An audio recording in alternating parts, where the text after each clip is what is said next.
Paris অলিম্পিকের ষষ্ঠ দিনের ফলাফলের ইতিবৃত্ত। প্যারিস অলিম্পিকের ষষ্ঠ দিনে ভারতীয় দল কিন্তু হাসির খানিকটা মুখ দেখতে পারে, তার কারণ ভারতের তৃতীয় ব্রোঞ্জটি এসছে এদিন ভারতের স্বপ্নিল কুশালের হাত ধরে। স্বপ্নিল কুশাল ভারতকে 50 মিটার থ্রি পজিশন পুরুষদের যে রাইফেল শুটিং তাতে ব্রোঞ্জ পদক এনে দিয়েছেন।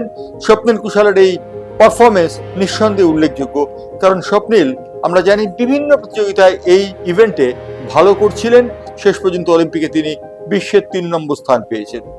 ব্রোঞ্জ পদক জয়ের ব্যাপারে ভারতের তৃতীয় ব্রোঞ্জ জিতল। প্রথম ব্রোঞ্জটি ছিল মনু ভাকেরের সাহচর্যে ভারত, দ্বিতীয় ব্রোঞ্জটির ক্ষেত্রে মনু ভাকেরের আবেদন ছিল।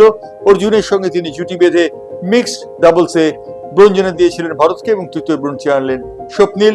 পুনের 28 বছর বয়স্ক ছেলে স্বপ্নিল, তিনি কিন্তু দীর্ঘদিনের অনুশীলনের ফল আজকে পেয়েছেন এবং ভারতীয় দলের প্রথম অলিম্পিক জয়ী শুটার অভিনব বিন্দ্রা তাকে অভিনন্দন জানিয়ে বলেছেন যে তার সততা, তার নিষ্ঠা, তার পরিশ্রমের ফসল আজকে তুলে নিল অলিম্পিকের মাঠ থেকে, প্যারিসের মাঠ থেকে এই স্বপ্নিল।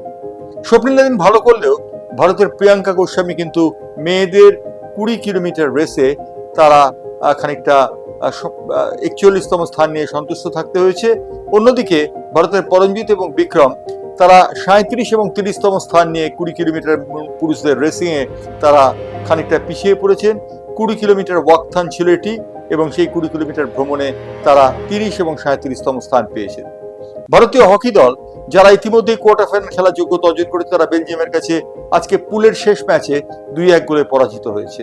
কিন্তু এই পরাজয় ভারতীয় দলের কোয়ার্টার ফাইনালে যাওয়ার ব্যাপারে কোন রকম আঁচড় ফেলবে না, এই কারণে কারণ ভারত ইতিমধ্যেই কোয়ার্টার ফাইনালে খেলার যোগ্যতা অর্জন করেছে। অর্থাৎ ভারতের স্বপ্নিল আজকে ভারতকে স্বপ্ন দেখিয়ে ব্রোঞ্জ জিতেছে এবং অন্যদিকে রাত 11টার পর খেলা রয়েছে আজকে এই ব্যাডমিন্টনে পিভি সিন্ধু এবং লক্ষ্য সেনের, সেদিকে লক্ষ্য থাকবে আমাদের, কারণ আজকে যদি ভারত ব্যাডমিন্টনে জিততে পারে তাহলে তারা পরবর্তী রাউন্ডে খেলার যোগ্যতা অর্জন করবে।